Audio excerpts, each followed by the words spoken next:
دوستو اسلام صفائی کا دین ہے، صفائی اسلام کا اہم رکن ہے۔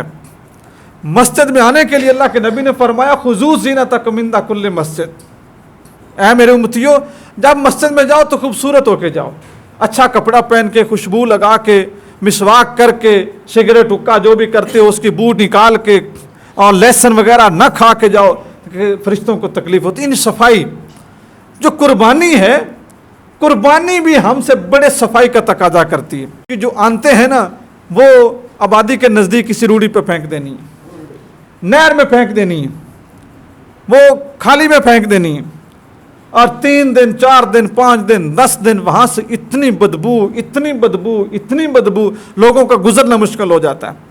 اور کچھ ایسے اللہ کے بندے ہیں جو مسجد کے نزدیک روڑی ہوتی ہے وہ اس کے اوپر پھینک دیتے ہیں، وہاں پہ کسی نے منع جو نہیں کرنا، اللہ کا جو گھر ہے اللہ کے گھر کے نزدیک پھینک دینا، اور بدبو اور مکھیاں گندیاں وہاں سے اڑ کے مسجد کی صفوں پہ مسجدوں میں آ کے بیٹھتی رہتی ہیں۔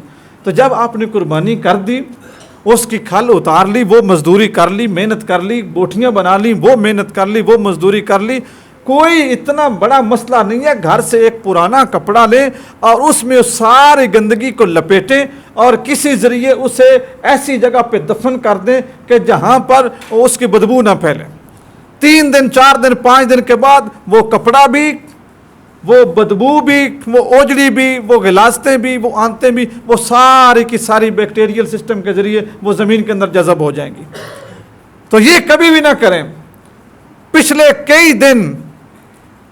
کئی دن ہمارے ندی نالے، ہماری نہریں، ہمارے دریاؤں کے پتن، ہماری روڑیاں، ہماری گلیاں جہاں پہ تھوڑی سی انسان کو رزق ملتا ہے وہاں پہ پھینک کے ہم بھاگ جاتے ہیں۔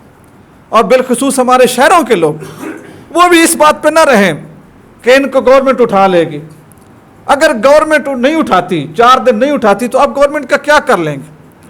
گورنمنٹ کتنے ایسے وعدے کرتی ہے آپ سے جو پورے نہیں کرتی، آپ کیا کر لیتے ہیں؟ گورنمنٹ کے سارے کام کاغذوں میں ہوتے ہیں، اشتہاروں میں ہوتے ہیں، میڈیا میں ہوتے ہیں، پریکٹیکلی کام 5% بھی نہیں ہوتے۔ اب وہاں پر بھی یہ نہ رہیں کہ ٹھیک ہے جی ہم نے فلاں کوڑے دان میں پھینک دیا، اب گورنمنٹ اٹھا لے گی۔ گورنمنٹ کو کیا ہے، اٹھا لے تو اس کی مہربانی، نہ بھی اٹھائے اس کے پاس ہزاروں بہانے ہیں کہ اس وجہ سے نہیں اٹھایا جا سکا۔